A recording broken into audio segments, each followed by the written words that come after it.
आये हनुमंत बिराजिए, आये हनुमंत बिराजिए, कथा कराओ मति अनुसार,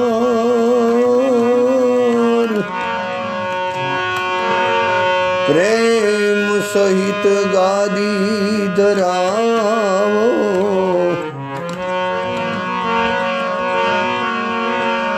पदार्ज पवन कुमार, सियावर चंद्र पद प्रिय हो,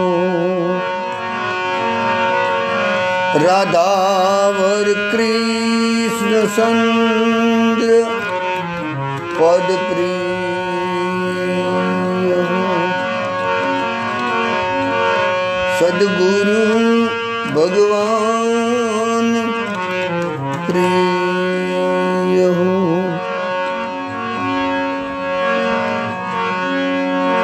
गौ माता भगवान प्रिय हो। भगवाननी ઈચ્છાથી, સદગુરુની કૃપાથી, સંતોના અનુગ્રહથી અને માતા પિતાના આશીર્વાદથી તો આપણો પ્રસંગ હાલે ગાય માતા વિશે. તો આપણે ગઈકાલે વાત હાલતી હતી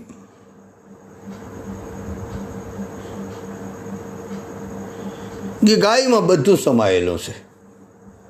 ગૌ માતા કલ્પવૃક્ષ છે, કામધેનુ છે, ચિંતામણી છે.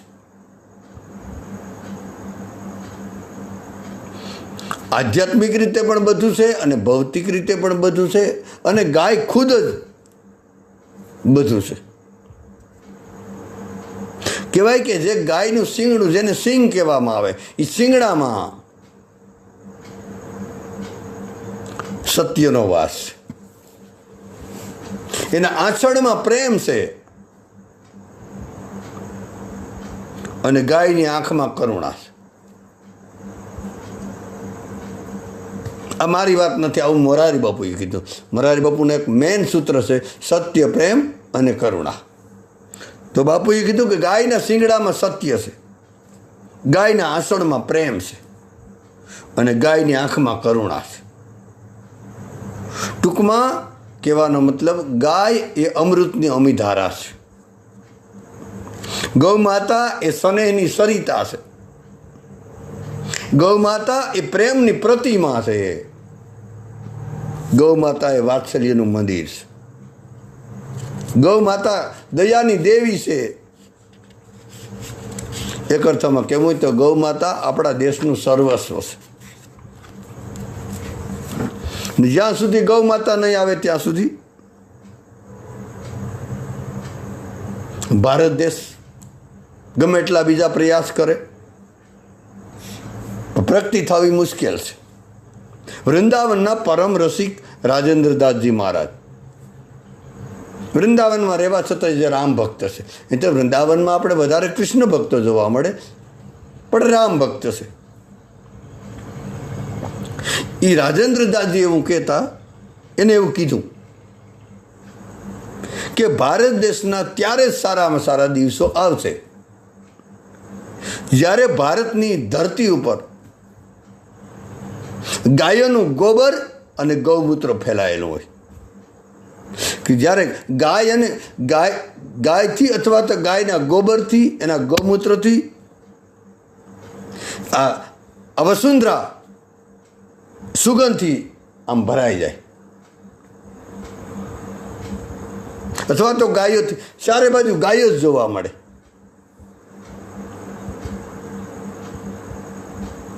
અને મોટા ભાગે કેવું હોય તો આપણી કુર્સી અને આપણા ઋષિ બંને ગાયોના આધારે ચાલવા લાગે.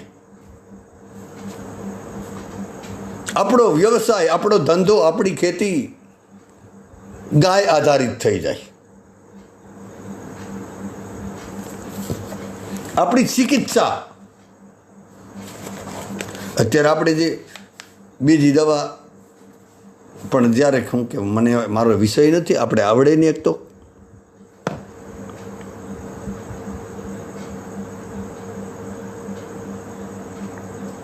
ટૂંકમાં આપણે કોઈ બીમાર હોય તો ગાય દ્વારા જે બનેલી ગાયની વસ્તુમાં દૂધમાં દહીં, ઘી, ગોબર, ગૌમૂત્ર એનાથી એ વસ્તુનો આપણે ઉપયોગ કરીએ. આપણી દવા એ બની જાય, એ આપણા માટે ઔષધિ બની જાય. અને ઔષધિ છે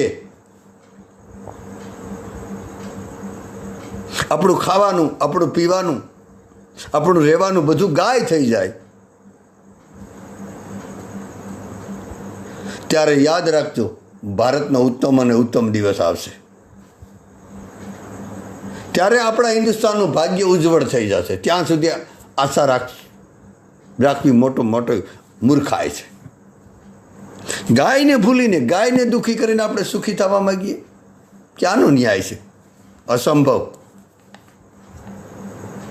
કારણ કે ગાય ધર્મનું મૂળ છે.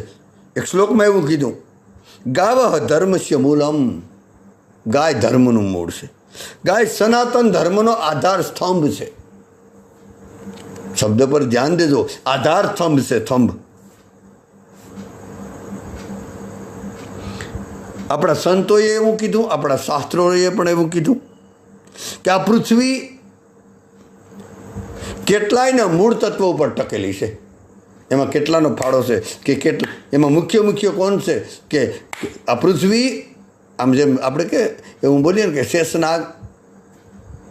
શેષનાગના શિર પર છે, આપણે એવું બોલીએ. પણ આ પૃથ્વી કેના ઉપર ટકેલી છે?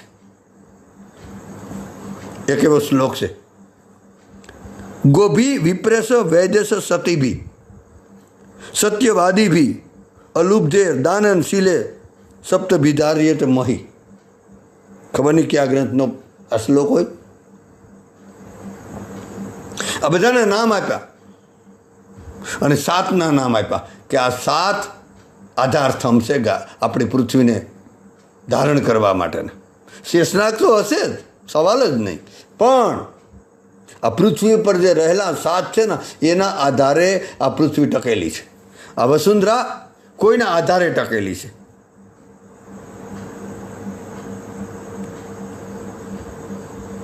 આ ધરતીને 7નો ટેકો છે. એમાં પ્રથમનું નામ છે ગાય માતા. ગોભીનો અર્થ થાય ગાય. એમાં સર્વપ્રથમ નામ હોય તો ગાય માતાનું નામ છે. ગાય માતાને આધારે પૃથ્વી ટકેલી છે. બીજું, નંબર 2, પવિત્ર બ્રાહ્મણ, જે સદાચારી બ્રાહ્મણ છે, જે પોતાનું કર્તવ્ય પૂરેપૂરું બજાવે. વિદ્યા ભણવી, વિદ્યા ભણાવી, યજ્ઞ કરવો, યજ્ઞ કરાવવો, દાન લેવું અને દાન દેવું, આ બ્રાહ્મણ માટેના છે. ટૂંકમાં પ્રથમ નંબરમાં ગૌ માતા, બીજા નંબરમાં બ્રાહ્મણ દેવ ભૂદેવ મહારાજ, ત્રીજા નંબરમાં આપણા વેદ, યજુર્વેદ, અથર્વવેદ, સામવેદ અને ઋગ્વેદ. નંબર 4, સતી સ્ત્રી, જે પતિવ્રતા છે, જે સતી છે. આ બધા આધારસ્તંભ છે આપણી પૃથ્વીના. આને કારણે ધરતી ટકી.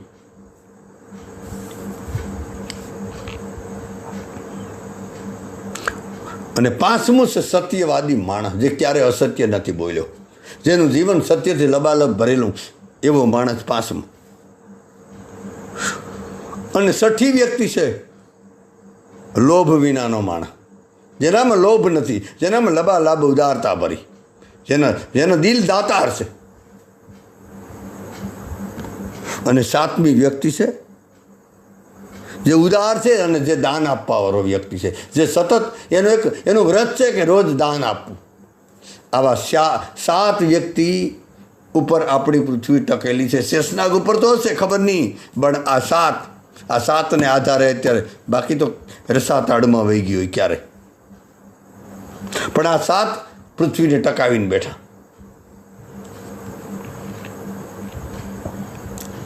એમાં 7માં પ્રથમ સ્થાન કોનું છે? ગાય માતાનું છે. એનું કારણ એટલા માટે છે કે ગૌ માતામાં માતૃભાવના રહેલી છે. એટલા માટે આપણે ઘણીવાર બોલ્યા કે ગાય ધર્મનું મૂળ છે, ધર્મનો આધાર સ્તંભ છે, સનાતન ધર્મનો આધાર સ્તંભ છે. હમણાં આપણે આવ્યું હતું ને.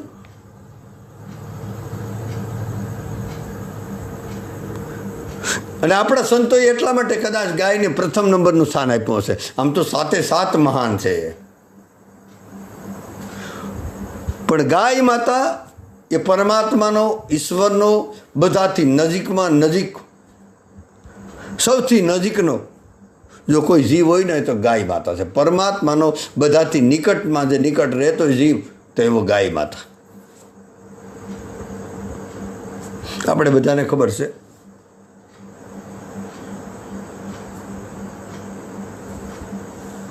આપણે કોઈ મોટી વ્યક્તિને મળવું હોય ને, જે મોટી હાઈફાઈ વ્યક્તિ છે, આમ સત્તાધારી છે કે સત્તા જેને જે રાજકારણી છે, કોઈ નેતા છે, કોઈ મોટી વ્યક્તિ છે,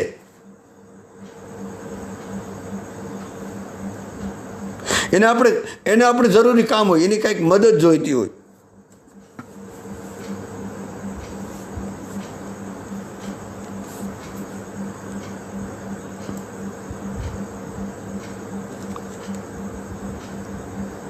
તો એ વ્યક્તિનો કોઈ પીએ હોય ને, એટલે કે સ્પેશિયલ માણસ, નજીકનો માણસ, એને આપણે સંપર્ક કરવો પડે. એ પીએ એનો નજીકનો વ્યક્તિ ન હોય ત્યાં સુધી આપણે ન મળી શકાય. દાખલા તરીકે જેમ કે દેશના કોઈ વડાપ્રધાન છે, અથવા તો રાષ્ટ્રપતિ છે, અથવા તો કોઈ મુખ્યમંત્રી છે, એને મળવું હોય તો એનો કોઈ નજીકના પીએ પાસે જવું પડે, એનો સંપર્ક કરવો પડે. એને સીધા ન મળી શકાય, કારણ કે એનો નજીકનો પીએ છે. ભલે ભલે રાષ્ટ્રપતિ હોય કે પછી મુખ્યમંત્રી હોય કે વડાપ્રધાન, એને સીધા નહીં મળી શકાય. એ જ રીતે કોઈ કલેક્ટરને કે મામલતદારને મળવું હોય તો એના પટ્ટાવાળાનો સંપર્ક કરવો પડે, એને પહેલાં પટ્ટાવાળાને મળવું પડે. કોઈ મોટા ડૉક્ટરને મળવું હોય તો પહેલાં એના કમ્પાઉન્ડરને મળવું પડે.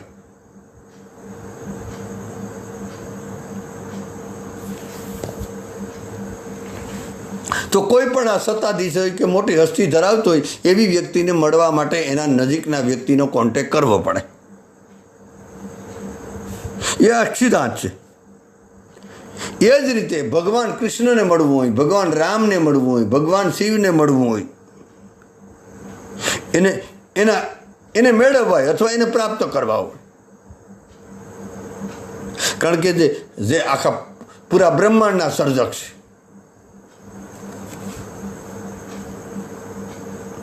અને બધાથી મોટું પદ હોય, મોટી સત્તા હોય તો પરમાત્મા પાસે, પૂરા બ્રહ્માંડની સત્તા એની પાસે. આવડું મોટું કોઈ પાસે પદ નથી.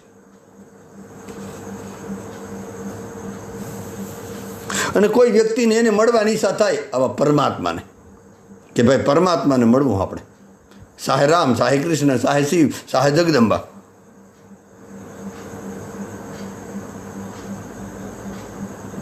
તો એના નજીકનો કોઈ વ્યક્તિનું તો જવું પડે ને. પરમાત્મા પાસે જવું હોય, પરમાત્માને આપણે મળવું હોય, પરમાત્માને મેળવવું હોય, તો એની નજીકની વ્યક્તિ કોણ?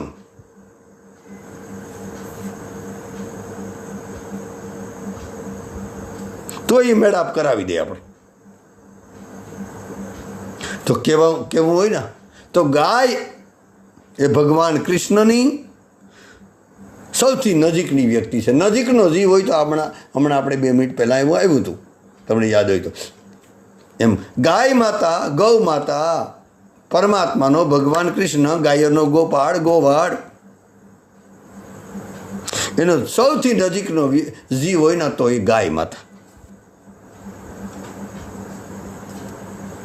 અને આપણે બધાને ખબર છે કે ભગવાન કૃષ્ણનું આ ભૂતલ પર, આ પૃથ્વી પર, આ વસુંધરા પર, આ ધરતી પર જ્યારે પ્રાગટ્ય થયું ત્યારે મોટે ભાગે એની સાથે ગાય રહેલી છે. આપણે વૃંદાવનમાં એ વૃંદાવનની લીલામાં જોઈ લેવાનું. આપણે બધાને ખબર છે કે કૃષ્ણએ શરૂઆતથી જ ગાયોની સેવા કરી અને ભગવાન કૃષ્ણનું વચન પણ છે કે શ્રી કૃષ્ણ વદતિ શ્યમ પ્રાણ પ્રેષ્ઠો ગાવો મમ. ગૌ માતા એ મારું પ્રાણ છે. આવું ભગવાન કૃષ્ણનું એક શ્લોકમાં નિવેદન છે. શ્રી કૃષ્ણ વદતિ સ્વયં એટલે ભગવાન પોતે જ આવું બોલે કે ગૌ માતા એ મારું પ્રાણ છે. અને પુષ્ટિ માર્ગમાં વલ્લભ મહાપ્રભુજીનું એવું નિવેદન છે કે ભગવાને બે બહુ પ્રિય છે. એક ગાય માતા વધારે પ્રિય છે અને જો એના તરફ જવું હોય ને તો બીજી સાધકની દીનતા પ્રિય છે. અહંકારથી એના તરફ નહીં જવાય. પરમાત્માને આ બે બહુ જ વાલા છે, બે પ્રિય છે. એની પાસે જવું હોય તો એક આપણામાં દીનતા હોવી જોઈએ. આપણે વંદન કરતા થઈ જાય ત્યારે દીનતા આવશે. બધાને પ્રણામ કરીએ, બધાને નમીએ તો બધાને ગમીએ. અહંકાર નહીં. તો એને એક દીનતા વાલી છે ભગવાન કૃષ્ણને.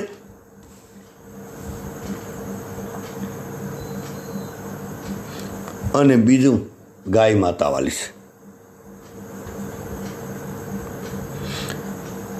આપણે શરૂઆતમાં જ કીધું તો કદાચ પ્રથમના દિવસે તમને જો યાદ હોય તો કે ભગવાન કૃષ્ણ અથવા તો રામ કે જે કહો તે ઈશ્વરની પ્રાપ્તિનું, ભગવાન કૃષ્ણની પ્રાપ્તિનું માટે જો સર્વશ્રેષ્ઠ સાધન હોય એ ભજન છે, ભક્તિ છે. બીજા બધા બરાબર છે અને ભજન અનિવાર્ય છે. પરમાત્માને પ્રાપ્ત કરવો હોય, ભગવાનને પ્રાપ્ત કરવો હોય, સાહે કૃષ્ણ, સાહે રામ, સાહે શિવ, જે આપણા ઈષ્ટદેવ, એને જો મેળવવો હોય, એને પ્રાપ્ત કરવા હોય, એને પ્રસન્ન કરવા હોય તો ભગવત સેવા, ગૌ સેવા અનિવાર્ય છે. આવશ્યક નહીં, અનિવાર્ય, ફરજિયાત. ગાય માતાની સેવા કરવી જ પડીએ. ગાય માતા તન મન ધન આપણી પાસે જે હોય કોઈ પણ રીતે ગૌ માતા. અને ગૌ માતાની સેવા એવું નથી કે શરીરથી જ થાય. ગૌ માતાની સેવા ગૌશાળામાં કોઈ યોગ્ય ગૌશાળા આપણો મન માને બરાબર આપણે લાગે અથવા તો કોઈ જ્યાં હોય ત્યાં આપણે અમુક આપણી મૂડી આપણો 10મો ભાગ કાઢી અને ત્યાં વાપરી આવો. એ ગૌ માતાની સેવા થઈ જાય. તો પરમાત્માને પ્રાપ્ત કરવાય, પરમાત્માને રાજી કરવાય તો ગૌ માતાની સેવા. અને એક અર્થમાં કહેવું હોય તો ગૌ માતાની આપણે સેવા કરવાવાળા કોણ? આપણે ગાય માતાની સેવા નથી કરી શકતા. આપણે એનું પાલન પોષણ કરવાવાળા કોણ? ઉલટાની ગૌ માતા આપણું પાલન પોષણ કરે.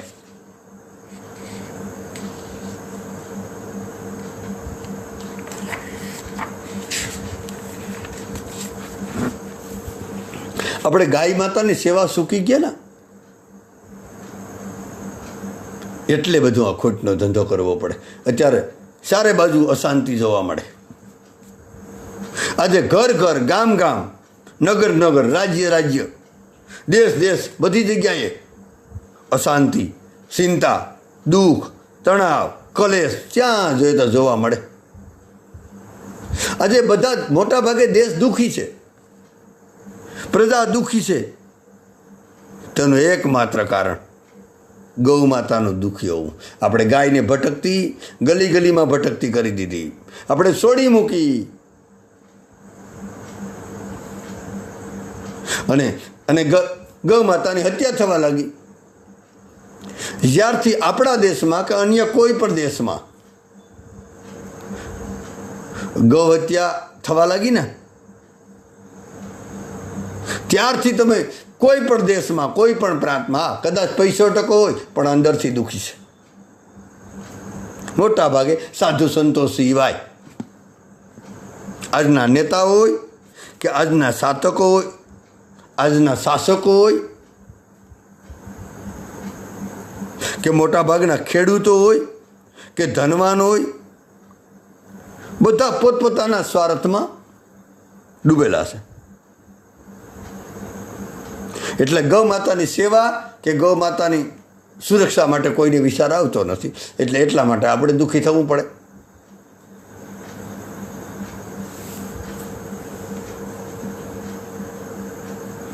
એક અર્થમાં કહેવું ને તો આપણો દેશ આમ તો કહેવાય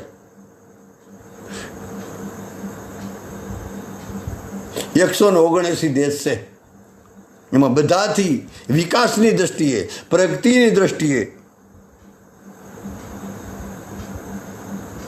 ગરીબાઈમાં બધી રીતે પાછળ છે.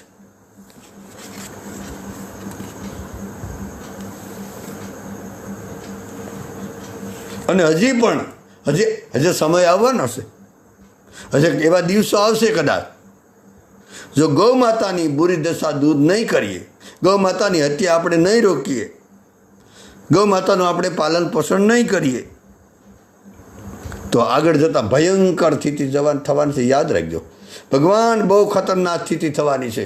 કારણ કે આપણે અત્યારે જોતા આવીએ, બેકારી, ભૂખમરો, ગરીબી, વ્યસનોએ ભરડો લીધો. આ બધા તીવ્ર ગતિથી આમ શું કહેવું, કેટલા તીવ્ર ગતિથી આપણે કેટલા રોગશાળા ફાટી નીકળ્યા. ચારે બાજુ જોઈએ, બધાને લાગી પૈસાની દોડ. બધાની એક જ દોડ છે કે બસ પૈસો મળવો જોઈએ, શાંતિ મળે એવી કેટલાની દોડ છે.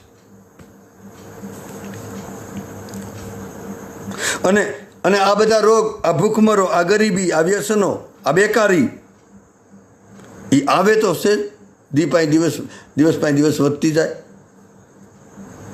અને આને કારણે આર્થિક આપણા દેશની ભયંકર સ્થિતિ થવાની છે. ભલે ગમે એટલા આપણે નારા લગાડીએ, અમારો દેશ સારો જહાં છે, આસાન, બધું એ ઠીક છે, એ હતો, અત્યારે રહેવા નથી દીધો. આપણે પ્રકૃતિનું આખું વાતાવરણ બદલી નાખ્યું. આપણે કેટલા રિવેશ વયા ગયા, વ્યસનોને મારી નાખ્યા.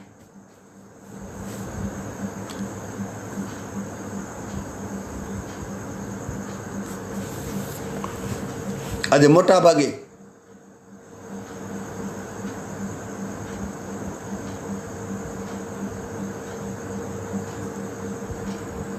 એક કહેવાય કે 150 વર્ષ પહેલાં છે ને, કેટલાય વિદેશની કંપનીવાળા આપણા દેશમાં ઘૂસી ગયા હતા.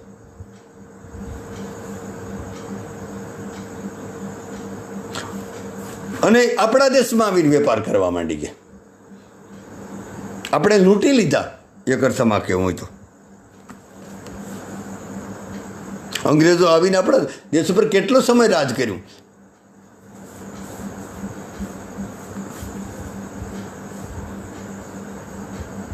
અને આજે પણ એ લોકો યુક્તિથી કામ કરે. ચીન, જાપાન વગેરે અમુક દેશો એવા રમકડા બનાવે. આ ઘડિયાળો એની રમકડા જ છે ને.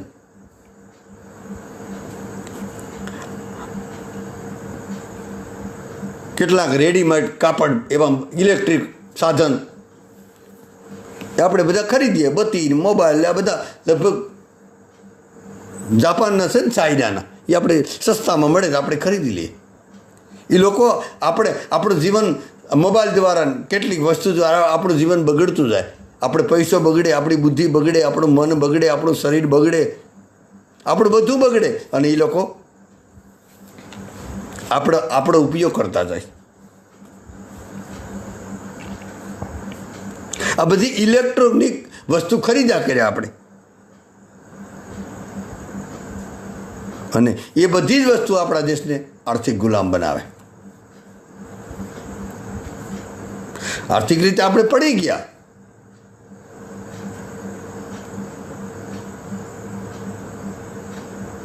અત્યારે બધાને ખબર છે મોબાઈલનું અશ્લીલ એટલે કે એવા ખરાબ ચિત્રો, દ્રશ્યનું ભયંકર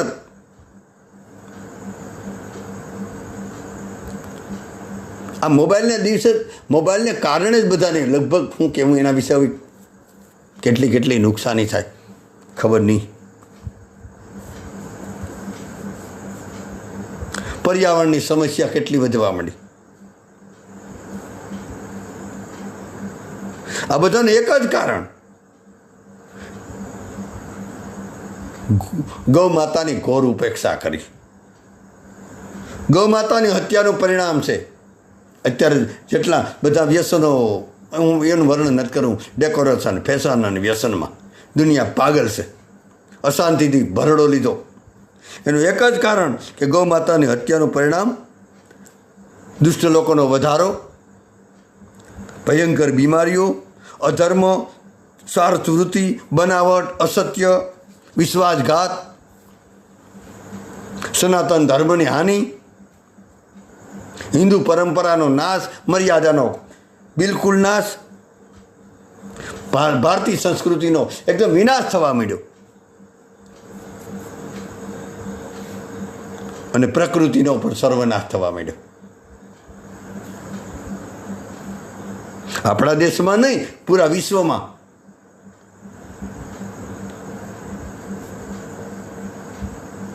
બધી જગ્યાએ આ સમસ્યા છે, બધી જગ્યાએ અશાંતિ, બધી જગ્યાએ બીમારી, બધી જગ્યાએ રોગચાળો.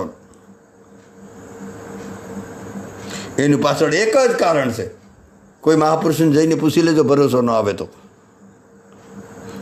ગૌમાતાનો અનાદર, ગૌમાતાની હત્યા, ગૌમાતાનું દુઃખી થવું.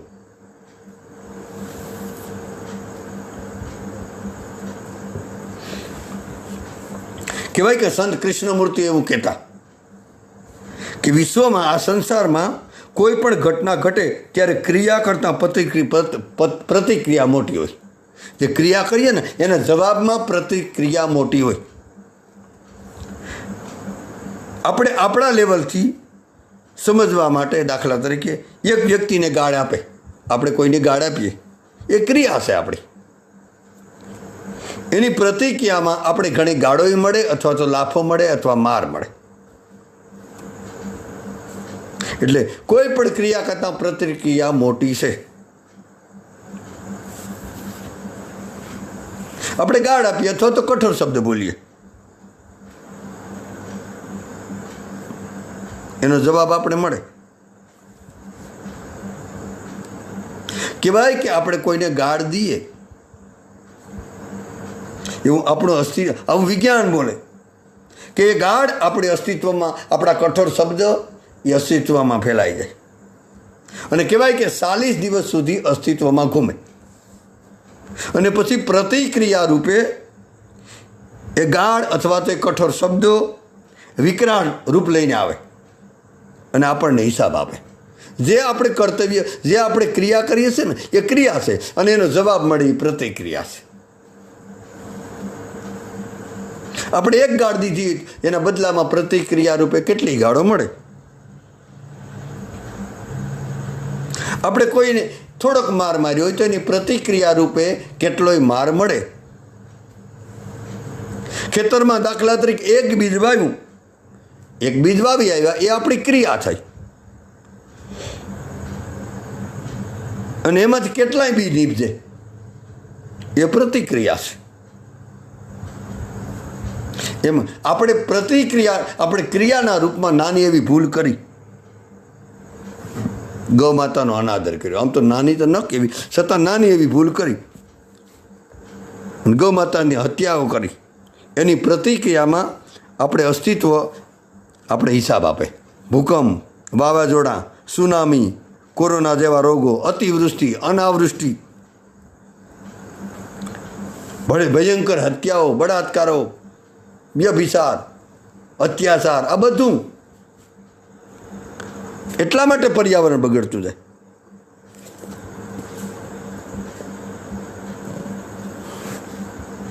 એટલા માટે એક અર્થમાં મોટી સમસ્યામાં પર્યાવરણ ફસાયું. એટલા માટે આ પરમાત્માની પ્રકૃતિ, પરમાત્માની પ્રેરણાથી આ પ્રકૃતિ, આ અસ્તિત્વ આપણને હિસાબ આપે છે. ગાયો, બળદો, નંદી અને કેટલાય પ્રાણીઓ, આ બધાની હત્યા થાય, જંગલનો નાશ થયો, સૃષ્ટિનું સંતુલન બધું ગુમાવી બેઠા આપણે. આ એ કારણથી આ પૃથ્વી પર આપણે જેટલા માનવ છે ને, જેટલા માણસ, બધા જીવોને પરિણામો ભોગવવા પડે. અહીંયા આપણો સમય પૂરો થઈ જાય. કાયન વાસા મનસેન્દ્રિયર્વા બુદ્ધિયાત્મનાવા પ્રકૃતિ સ્વભાવાત કરોમિ યદતમ સકલમ પરસ્મે નારાયણથી સમર્પયામિ. બધું કૃષ્ણાર્પણ.